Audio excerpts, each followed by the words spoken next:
Young Dudes, Sirius's Perspective by Rollercoaster Words.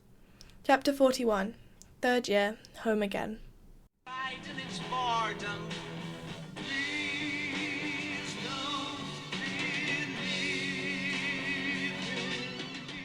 Saturday the 1st of September, 1973. On the morning that Sirius finally returned to Hogwarts, his parents seemed to have decided that he existed again. His mother shouted at him to go back to his room and not to return until he was dressed properly. His robes were purposefully rumpled, his hair carefully mused. She wouldn't let them leave until both of her sons were the absolute picture of poise and decorum, which drove Sirius mad. Just a few more hours, he reminded himself, clinging to the fact that soon he would be free of this wretched family and reunited with his friends. He had spent the entire month of August counting down the days, feeling as though he might crawl out of his skin if he had to spend another second trapped in those awful halls. When he finally caught sight of platform 9 3/4, Sirius couldn't stop the broad grin that split his face in two. He could almost hear the crackle of the Gryffindor fireplace. He could almost taste the feast. His mother grabbed his arm, digging her nails into his skin. "Don't go running off now," she hissed, quietly enough that none of the surrounding passers-by could hear. "We have an image to maintain." Sirius tried to wriggle free of her grasp, muttering, "What?" "We will go as a family. You will board the train with your brother. Am I understood? There are appearances to keep up, boy, especially after the stunt your cousin pulled." She finally released him, and he rubbed his arm, grimacing. "Fine." Regulus stared at the ground, pointedly ignoring the exchange. Sirius scowled at him. He slouched against the station pillar once they were inside, musing up his hair again and re-rumpling his robes. His mother was far too busy fawning over Reg to notice. She crouched down to smooth his black hair, whispering to him about pride and remembering what he'd learnt that summer, whatever that was supposed to mean. Regulus only nodded, white-faced, holding himself stiffly as if he had to concentrate to keep from drooping. The crowded station slowly emptied of people as students began streaming onto the train, shouting goodbyes and waving at their families. Walpurga waited until the last minute to send her sons off, brushing her lips against Regulus's forehead and acting as though Sirius were invisible. He rolled his eyes as they boarded, not even bothering to wave. In the narrow hallway, Reg hesitated for a moment. Sirius raised an eyebrow. "Well, go on then. Haven't you missed all your creepy little friends?" His brother flushed. "We're supposed to sit together, yes, I know. She says that every year. But you made it very clear that you have no interest in sitting with my friends. And you're mental if you think I'm going to spend a single second in a Slytherin car." Reg looked as if he might say something, a dark expression clouding his face, but after a moment he just muttered, "Fine, do what you want." He spun on his heel and stormed off, as Sirius called after him, "I plan to!" He spent a moment longer in the corridor waiting for the anger to dissipate before finally hurrying to find his friends. They had already found a carriage and settled down in their seats during the time it took him to disengage from his family. Sirius pushed open the door, still irritated, muttering darkly, "Keeping up appearances, my arse." "No change there, then?" James responded cheerily. Sirius perked up immediately, smiling, as he was finally back where he belonged. "I thought I'd never see you lot again." "Godric, do you always have to be so dramatic?" James gave him a friendly punch on the shoulder, and they all stood to greet him. "You don't know what it's like," Sirius insisted, clapping his friend's hand. James had grown a few inches over the summer, and his face had sharpened a bit, but he still had the same warm smile. Sirius felt a jolt of surprise when Remus stood up. Previously the same height, his friend now towered over him, looking as though someone had stretched him out. He even stood taller than James, who had always been the biggest of the group. "Is that you, Moony?" Sirius exclaimed, craning his neck comically and raising a hand to shield his eyes as if he was peering up. "Can you even hear me up there?" "Ha, ha," Remus said sourly, looking uncomfortable with the attention. "I'm the same height as James." "Not any more, you're not," James shot back, standing closer so that they could all clearly see that Remus was a half an inch taller. "Yeah, how did I end up mates with two beanpoles, eh?" Sirius teased, slapping him on the back playfully. "Lucky I've got you, eh, Petey boy?" Peter looked up from his pasty, oblivious. Unlike the others, he looked no taller than he had been when they were all 11, though he was considerably wider. Sirius had grown a bit himself over the summer. It had happened gradually, so that he didn't realise until he noticed his robes no longer brushed the ground when he put them on. He was secretly a bit jealous of his taller friends. He thought their growth spurts made them look older, more mature. Wasn't he supposed to be the eldest? Right, James rubbed his hands together as they all sat down. Now that's out of the way, I say we move on to some business. Plans for the year, boys? We have to finish the map, Remus said eagerly. It's not that far off, and I bet we can figure out how to do the Animagus charm, if we really put the effort in. Definitely, James agreed. The map is basically our legacy, right? We'll work on it, I promise. Oh, that's another thing, Sirius jumped in, raising his eyebrows meaningfully. Left alone with little to do, Sirius had spent most of his free time researching over the summer. He felt confident that he had mapped out every detail of the Animagus process, and he was sure that the marauders could be able to do it. Well, he and James would, at least. In his letters with James, he had suggested that they break the news to Remus, but James held off, insisting that they wait until they were absolutely certain that the task was feasible. What other thing? Remus asked, frowning. James shot Sirius an irritated glance before turning to their friend. Just something we were talking about last year. We'll let you know if we decide to go through with it, yeah? Don't want to get you in trouble, Moony. Peter forced a nervous laugh. The less you know the better, right? Remus looked annoyed, and Sirius didn't blame him. He wished the others would just let him come clean, but he'd been outvoted, and although he didn't agree with James's decision, he still trusted his friend. Still, he shot the others a meaningful look as Remus turned to stare out the window, sulking. After a few more minutes of conversation, Peter sighed heavily. Where's the trolley witch? I'm hungry. I just saw you finish that pasty, James said irritably. He'd been in the middle of explaining his plan to bewitch the Slytherin team's brooms at their next Quidditch practice, and he didn't appreciate the interruption. Yeah, but I fancy something sweet, Peter whinged, searching through his pockets and finding only empty wrappers. Remus perked up, finally looking away from the window. I've got you sorted, Pete, he said casually, digging into his suitcase. He pulled out a handful of colourful and unfamiliar chocolate bars, dumping them unceremoniously onto the seat behind him. Sirius stared, studying the bright wrappers and reading the funny names. What are these? He picked up one with bold red text that just read Mars, and wondered if it had anything to do with Ziggy Stardust and the spiders. Muggle chocolate, Remus said. They're good. Go on, won't bite. Peter had unwrapped one before Remus even had the chance to finish speaking, and grinned with his mouth full, nodding encouragingly. Sirius tore open his own bar, excited. He had never tasted Muggle chocolate before. They spent the rest of the train ride digging through the pile and opening one of everything, passing them around so that they could all take bites. The great hall was just as great as always. Mahogany tables laid out with silver dishes for the feast, and candelabras flickering with warm light.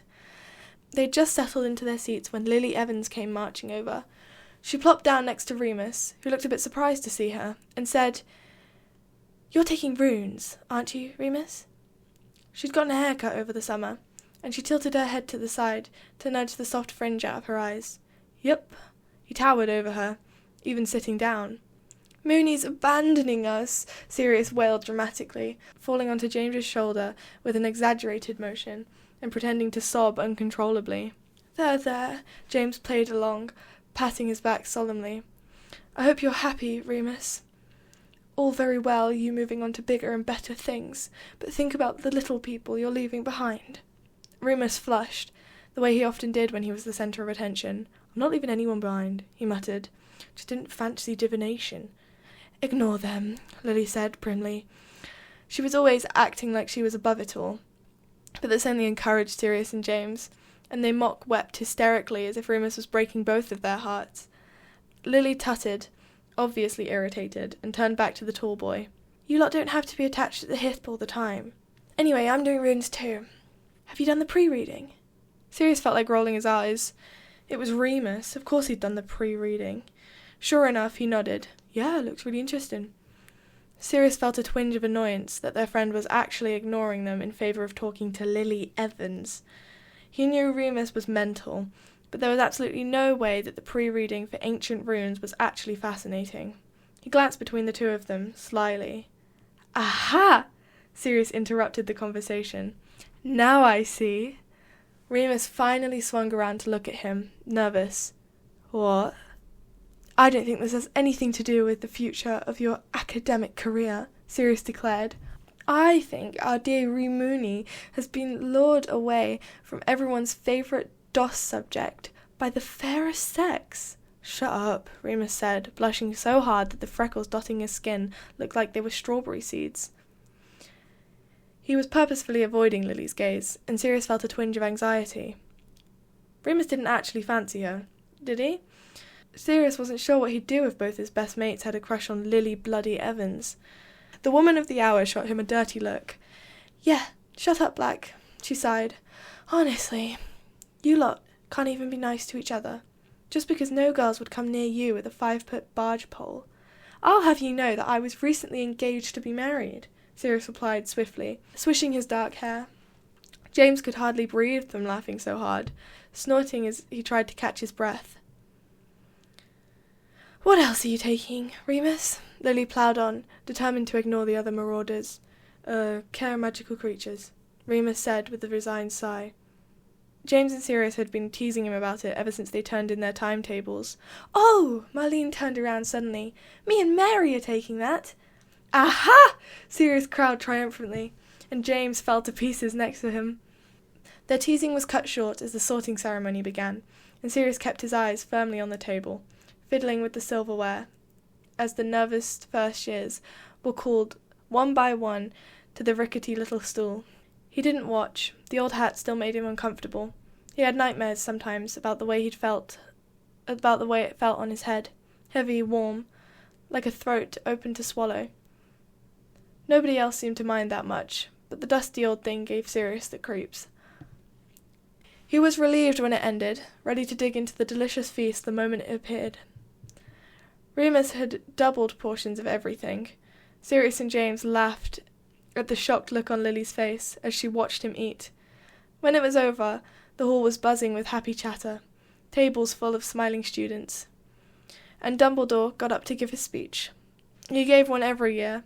Sirius usually only half paid attention, as it was typically the same pithy, feel-good sentiments that any headmaster would remark on the opening day of the school year.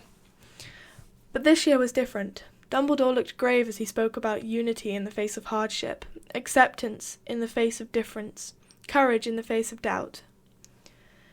The entire room seemed to hold its breath, and Sirius felt his stomach twisting into hard little knots. What's that all about? Remus asked as they began to file out of the hall. Unity in the face of darkness and all that. Oh, right, you wouldn't know, James said, voice low. Sirius could feel his friend glancing at him, but he kept his eyes down, hands shoved into his pockets. He had a pretty good idea about the darkness that the headmaster was referring to. James hesitated a moment and then said, Tell you when we're alone, okay? They waited to get that year's password, Codswallop, and headed straight up the stairs to their familiar dorm room. It was in pristine condition, neatly made beds standing guard over carefully packed trunks. Sirius moved immediately to unpack, fishing through James's trunk for his precious Muggle records and books. It had been a very long summer without Bowie. James pulled his broom out and settled down, cross-legged on his bed, polishing it religiously. For a moment no one spoke.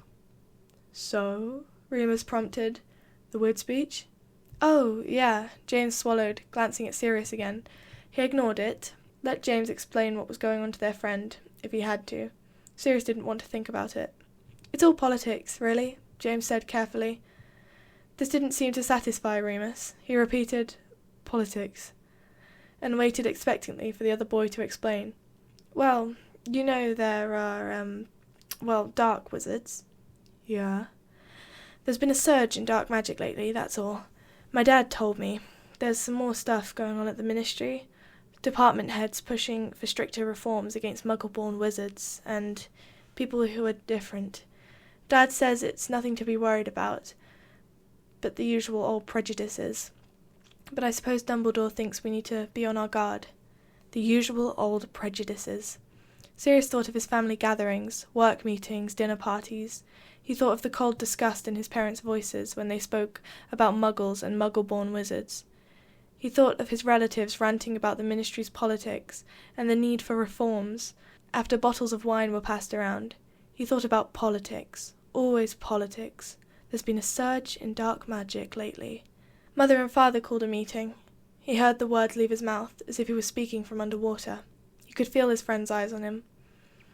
They wouldn't let me in, obviously. I'm not like them. But Reg went.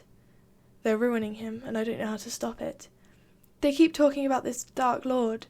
I don't know, maybe a politician that they want to back in the next election. I hated him for leaving me, for shutting the door behind him, and I hated that he was the one on the other side. I hated that I wanted them to let me in. All I know is if the blacks are supporting him, then it can't be good. He let the words sit, bait in a trap. He wanted them to say something, wanted them to agree or disagree, to levy judgment one way or the other. He wanted them to say, "Your family are dark wizards," so that he could say, "I know, and I hate them, and I'm not like them, and I promise, and I don't care about them." Or maybe he'd say, "You don't know what you're talking about. You don't get to decide that. They're not evil. They're really, really not." Either way, it would be spoken. The words would become something physical, something he could pulp between teeth and digest, instead of the unsaid ghost in his throat. But nobody spoke. Finally, Peter broke the silence. "We're at Hogwarts," he said finally. "My mum has always said that Hogwarts is the safest place in Britain. And we've got Dumbledore." He spoke firmly, as if he was setting something. "Come on, Black. I bet you've got another awful Muggle record you're just dying to assault our ears with." It wasn't what he'd wanted, but for the moment Sirius was only stupidly grateful for Peter.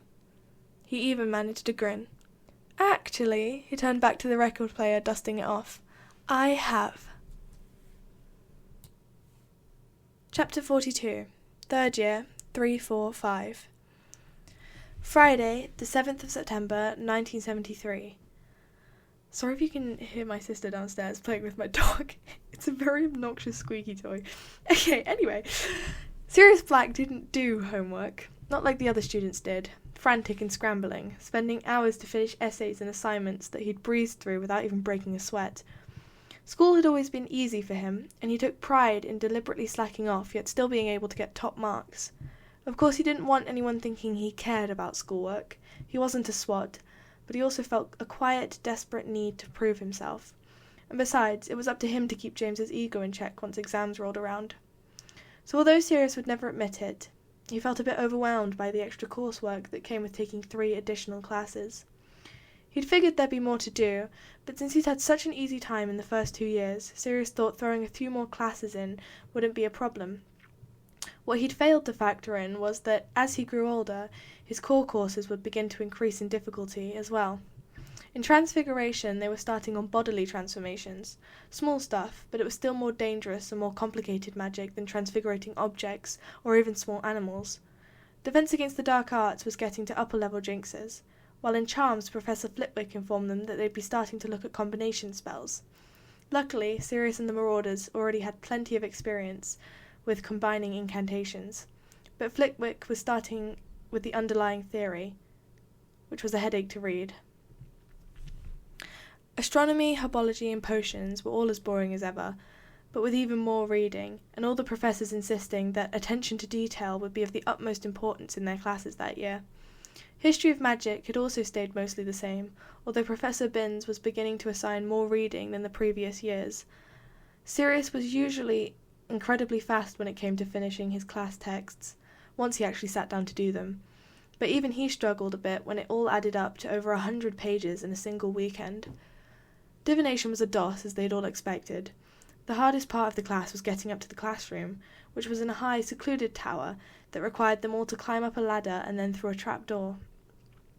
The professor was a tiny ancient woman who the class first mistook for a pile of abandoned dirty laundry next to one of the desks, until she started moving, at which point they realized that she was a wrinkled little witch who looked as if she was being swallowed by her many layers of shawls. She puttered around the classroom as she taught, mumbling about dreams and the symbolic and the hidden subconscious. At the end of the class, she told them to read through the first chapter of their textbook, What Are You Trying to Tell Yourself? Omens and Sleep, and assigned them to keep dream journals over the course of the next week. Only Peter seemed worried about the homework, moaning as he shimmied awkwardly down the ladder. "But I never remember my dreams." Sirius snorted. "Just make something up, mate." Peter looked sceptical, shooting a nervous glance back up at the trap door. "You don't think she'd know?" Sirius rolled his eyes. "It's not as if she can read your mind." Peter didn't look too sure. Luckily, he wasn't joining them for Arithmancy, which meant Sirius didn't have to listen to him whinge. Pete had initially put the subject down on his timetable, but dropped it once he realised that they only needed to add a minimum of 2 extra subjects, not willing to challenge himself much with the extra increased workload.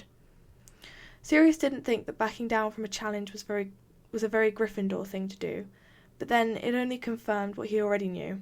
Peter just wasn't in the same league as the other marauders. Personally, Sirius had been looking forward to Arithmancy quite a bit. Everyone always talked about how difficult it was, and he was eager to excel and impress his friends with how easily he could manage the complicated magical theory. So he was a bit disappointed to find out that there wasn't much magic involved in the subject. In fact, it seemed more adjacent to divination, but with more logic and numbers thrown in. It didn't even sound like they'd be casting any spells, which made Sirius groan internally. They'd spent the first class period learning about the 3 primary numerological methods of calculation, and then put it into practice by using the Pythagorean method to find their character numbers. Remus finished first, and Sirius craned his neck to look over at his friend's parchment. "Oi, finish your own calculations, Black." "I did," Sirius said, quickly completing the final addition and scrawling the number onto his parchment. "Come on, what did you get?" Remus reluctantly uncovered his parchment. 4. "I got 3, James said, settling down his quill. 3 and 4. Sirius flipped through the pages of their text, trying to find their explanations. Aha! 3 is the number of wholeness or completeness. These individuals are well-balanced, socially easygoing, lucky and successful. Ugh, of course you get the best number. What about 4? Sirius scanned the page and grinned. Oh, Moony! Says here that 4s are logical and reliable, but also stubborn, suspicious, prone to fits of anger. Sounds just like you. Remus scowled. Yeah. What's your number then? 5, Sirius replied, already scanning the book again. Let's see. 5s are adventurous, energetic, bold, intelligent, devastatingly handsome. Let me see that. Remus snatched the book from his hand, ignoring Sirius's half-hearted noise of protest. His eyes flicked back and forth, a mischievous grin creeping across his lips. It says here that 5 is a number of instability. They may be drawn to many different pursuits, but struggle to build lasting commitments. 5s are often self-centered, irresponsible, quick-tempered. James was laughing now, and he slung an arm around each of their shoulders. Suppose this is why you 2 are such hotheads, then. Oh, shut up, Mr. Perfect 3, Sirius said, snatching the book back from Remus. As far as his new classes went, Muggle studies was definitely Sirius's favourite. He had always been vaguely interested in Muggles, ever since Andromeda had run off and started sending him their music. But it had never extended past the surface level of curiosity, and it had always been more about defying his parents than anything else. Sirius loved being a wizard, and even though he thought David Bowie and T-Rex were cool, he couldn't imagine a life that wasn't centered around magic. He began to rethink his perspective slightly in Muggle studies. It was like discovering an entire new world. Muggles had their own politics and businesses and histories. Of course, Sirius had known that these things existed outside of the wizarding world, but it was one thing to be vaguely aware that they were there, and another to be actually learning about them. It wasn't like he was biased against Muggles or anything, not like the rest of the Blacks.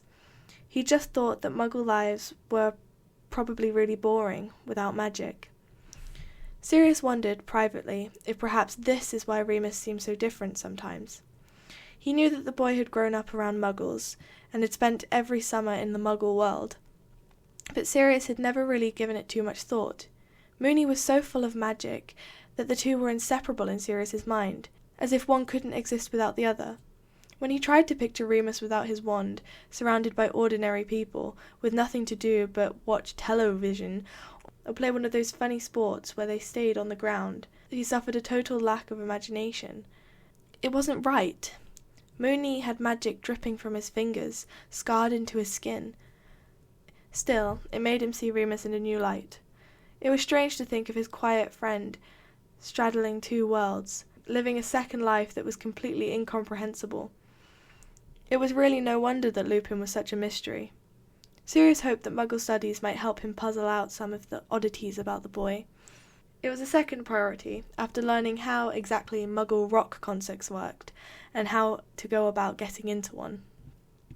At the end of their first week, the marauders found themselves in the Gryffindor common room, labouring over homework.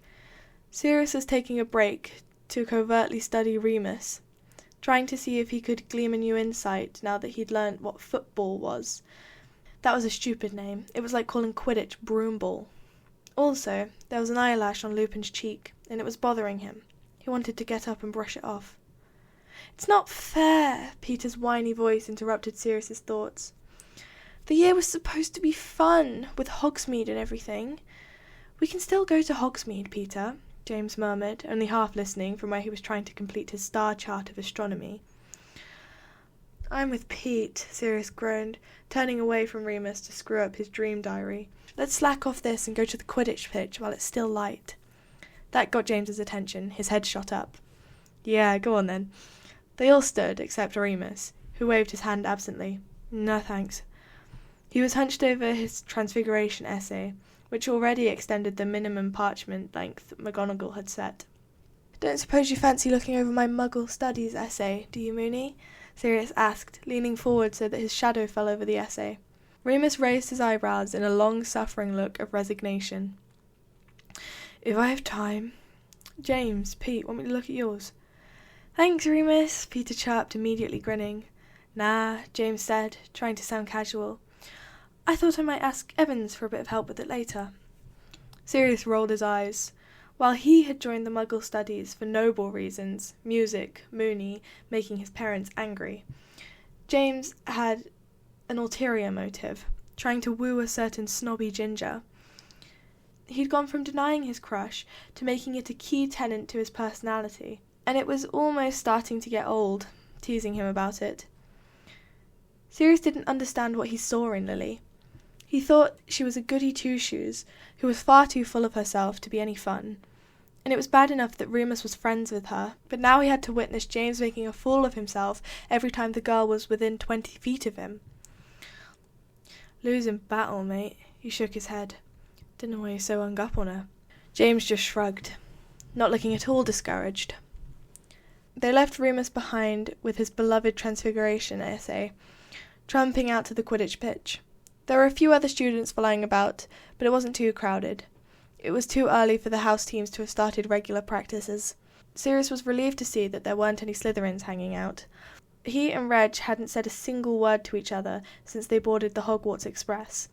In fact, he'd been purposefully avoiding his brother, preferring to think as little as possible about his family and the awful summer they'd all spent together.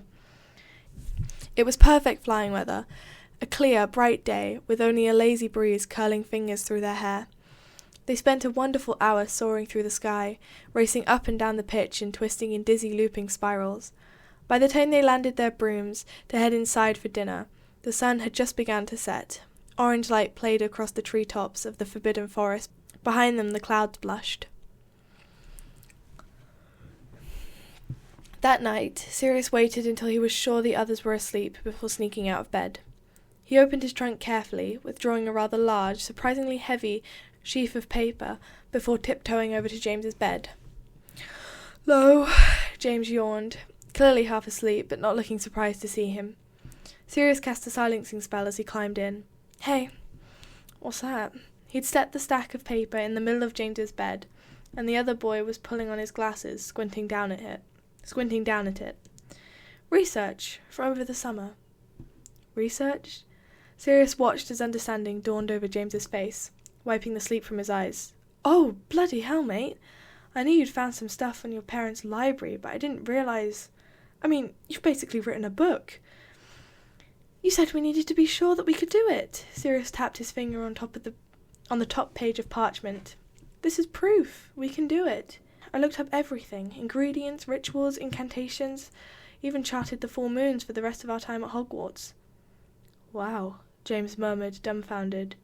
Yeah, that's really impressive, mate. Good for you." Sirius raised his eyebrows impatiently. So when should we tell Remus?" "What, tell Remus? About becoming an MA guy?" "No, I know. It's just, it hasn't It hasn't even been a week yet. So, James paused, choosing his next words very carefully. It feels a bit early. When he caught sight of the irritated expression on Sirius's face, he said hurriedly, "Look, just let me read your research, yeah? I'll look over it, and Pete and I can have a look. And then we'll call you over to talk about it. Whether it's actually, possible." "It is." I know, I believe you. But it's really serious magic, and we can't risk anything going wrong. Just let us all look over it before we decide, yeah?" Sirius huffed, staring petulantly down at the covers. "Fine, but then we tell Remus." James nodded. "Yeah, then we tell Remus." They sat there in silence for a moment, stiff, and then James laughed. "This is all because you're a bloody 5, always rushing into things." He knocked his knee into Sirius's playfully, and the other boy answered with a grudging smile. Yeah. He scooted towards the edge of the bed, getting ready to leave. "Just read fast, okay?" James mock saluted, and Sirius shook his head, smiling as he lifted the silencing spell. Chapter 43. 3rd Year, New Secrets. Wednesday, the 12th of September, 1973. When Sirius had discovered that his friend was a werewolf, he had expected a little danger. He had expected to keep secrets, and he had expected to have a lot of learning to do. He had expected that he'd notice things that were different about Remus, because of his condition, like the way his magic seemed stronger sometimes, or how he could eat like a man on the brink of starvation. What Sirius didn't expect was how bloody annoying his friend could be once it got close to a full moon. "Oh, go back to bed, Lupin." He punctuated his complaint with a shoe, thrown at the offending party's head. "Sorry," Remus whispered, and then there was the sound of curtains whooshing shut, swallowing the sunlight that had assaulted Sirius's eyes. It was 5 a.m, far too early for any sane person to be awake, but Remus always had more energy as it got closer to a full moon. Though he tried to hide it, Sirius had noticed. He was more likely to be up for a late-night stroll around the castle, under the invisibility cloak, and he could never sit still in classes. When the other marauders went to bed, Sirius would often see wand light coming from behind Lupin's curtains, indicating that he was still wide awake. And then there were mornings like this one, where he'd hop out of bed at ungodly hours and wake everyone else up by opening the curtains and flooding their dorm with harsh morning light. Sirius listened to the soft padding across the room, the telltale creak of the door hinges, and then the receding footsteps down the staircase that indicated Remus had left. He had no idea what the boy could possibly be doing at 5 in the bloody morning, but he was too tired to care. With darkness restored, Sirius rolled over into a cocoon of soft blankets, drifting back to sleep. His dreams were patchworked, sticky and nonsensical. The smell of pine, the bruising sunset, a soft scrape of something slithering. In the dream, he listened, trying to pinpoint where it was coming from, what was approaching him. He spun in circles, and the pine became maple and the sky turned dark. The moon was full. Whatever was coming for him, it was getting closer, and, with the strange certainty one sometimes had in dreams, he knew that running would be useless. The forest around him shifted imperceptibly. Bloody leaves became bare branches. It was winter, and there was snow beneath his feet. He couldn't move. The sunlight was skull-piercing, shaking him back into his body. James had opened the curtains. He whistled cheerfully as Sirius groaned and rolled over, shoving his face into his pillow to block out the light. James often got up early to go down to the quidditch pitch and practice. Though it wasn't so early as the ungodly hour at which Remus had woken him, it was still far too soon to get up. Behind him he heard the quiet movements of Peter getting up, yawning as he whispered, "Good morning," to James.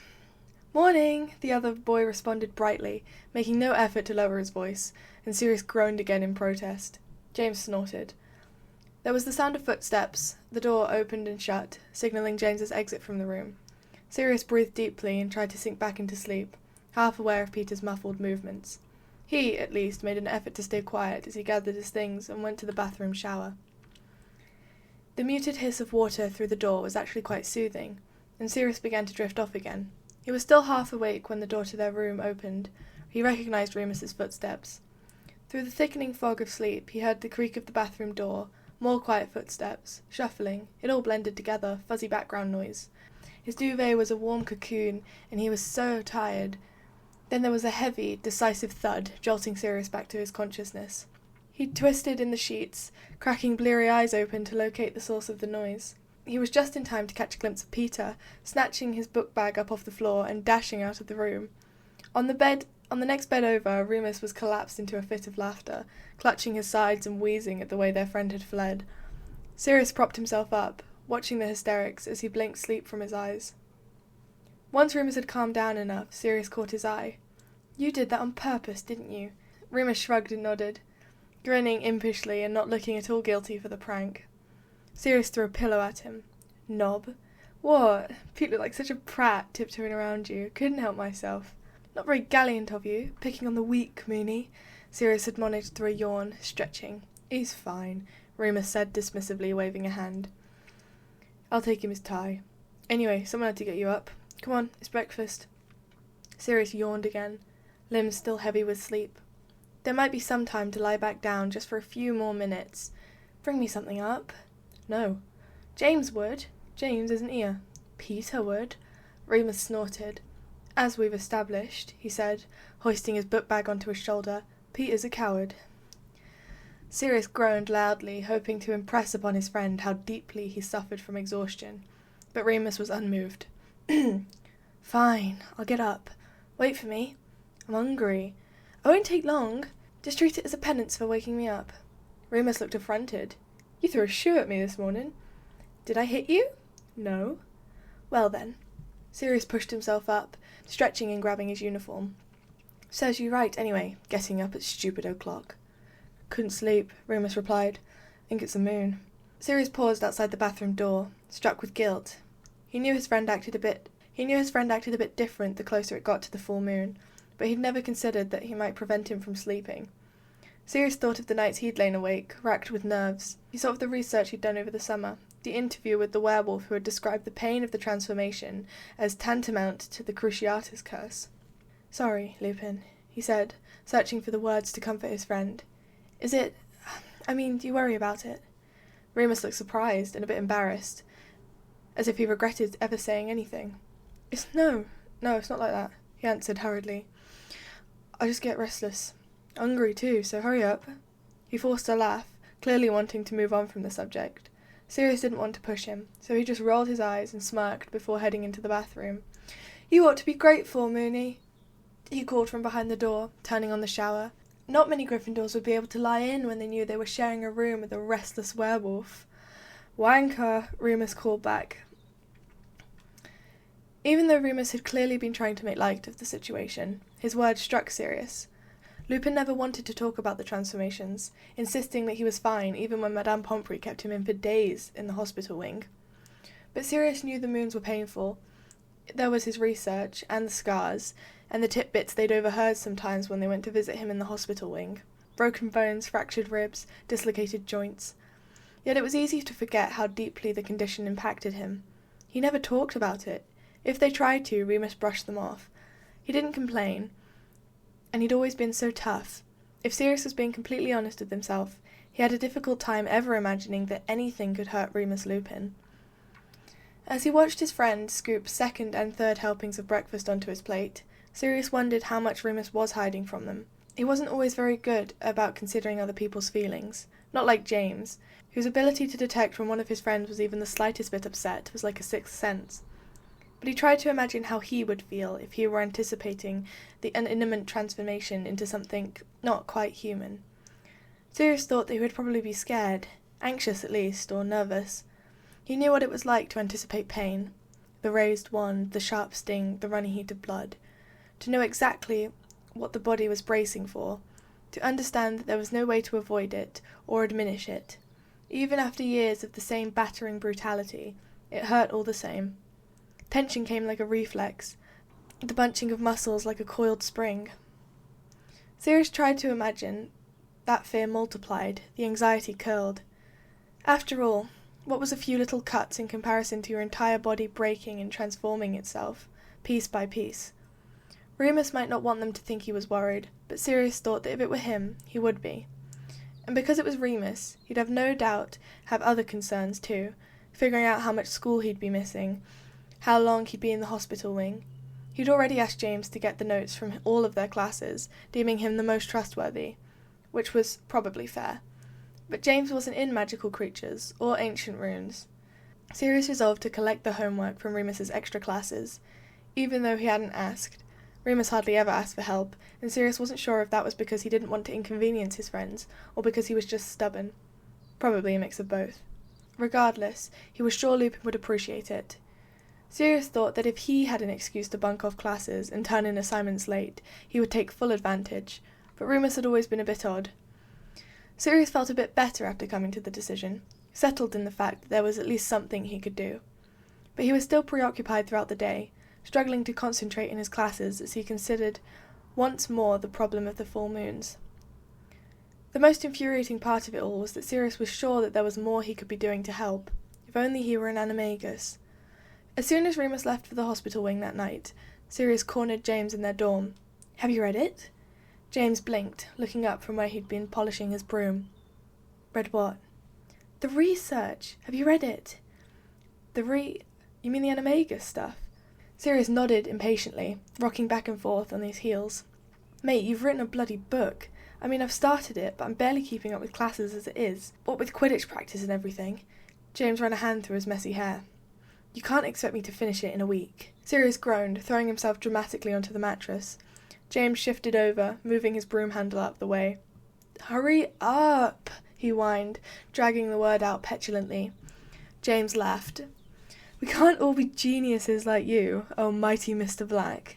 "When will you finish it?" "Did you not just hear what I said?" "Come on, it's way more important than stupid homework. At least pick a deadline, otherwise you'll keep me waiting forever." James rolled his eyes but acquiesced, putting his broom away as he thought. "End of the month. Reckon I should be able to finish it by then." Sirius pouted, considering. "What about next weekend?" "Nope," James smiled blithely. "End of September, final offer." "Fine, but if you don't finish it by then, I reserve the right to try that new skin scale curse on you." "Deal." Sirius grinned. End of September. He could wait that long. And then he'd tell Remus their plan, and they'd be able to get started. He wondered about what sort of animal he'd turn into. Hopefully not something lame like a lizard or a frog. "Of course, Peter will have to read it too," James said cautiously, interrupting Sirius's line of thought. He groaned even louder, burying his face in the pillow. "Why? It's not like he'd find anything we missed." "Oh, come on. He knows more about herbology than both of us. Besides, he's got as much right to know what he's getting himself into before he agrees." "We already told him he doesn't have to do it." "Yeah, but give him a chance to make his own decision after seeing the information. It's not fair to leave him in the dark and just expect him to follow along blindly." Sirius snorted, thinking to himself that following along blindly was already one of Peter's favourite pastimes. Just tell him it's all right. You know he'll do whatever you say." But James shook his head. "Sorry, mate. I'll look over the research, then Peter will look over it, and then we'll make a decision. That's the way it has to go if we're going to do this." Sirius sighed, but he didn't argue any more. Once James Potter has made up his mind, there was very little anyone could do to change it. Thursday, the 13th of September, 1973. It wasn't so hard to get notes from ancient runes. The classroom was right down the hall from Muggle studies, and they were during the same time slot. Sirius just had to stop by after the class ended and poke his head round the door to talk to the professor. Unfortunately, a certain know-it-all redhead was just on her way out of the door. "Oh, Sirius!" she waylaid him. "Are you here to collect homework for Remus? Do you know where he is?" "Sick?" Sirius said curtly, trying to brush past. "Really? Is it serious? Here, I copied down the notes for him." She shoved the sheaf of parchment into his hands. Sirius felt a stab of irritation, even though it had been a very nice thing of her to do. "No, he'll be fine." "Oh, good. Is he allowed visitors? The material today was a bit confusing. It might be helpful if I could come and explain my annotations." "No," Sirius snapped hurriedly. "He doesn't want visitors." Lily raised an eyebrow at his tone. "Really? Then how are you getting him his homework?" "I'm his friend." Lily scoffed. "Right. We're friends too, you know, just in case you haven't noticed." "Well, he doesn't want you visiting." "He told you that?" It was more a challenge than a question. Sirius hesitated, and her features settled into a smug expression, as if to say, "Told you so." "You know, Remus is allowed to have other friends other than you lot," Lily said, voice dripping with condescension. Sirius frowned. He had no idea what his friends saw in this girl. She was so infuriatingly full of herself. "Look, just drop it, Lily," he said, gritting his teeth. He's not feeling well, and believe it or not, I know Remus better than you, and I know he doesn't like people seeing him when he's sick, and he doesn't like to talk about it. So just bugger off and don't go bothering him about stupid runes when he's trying to rest." Lily drew back, clearly surprised by his outburst.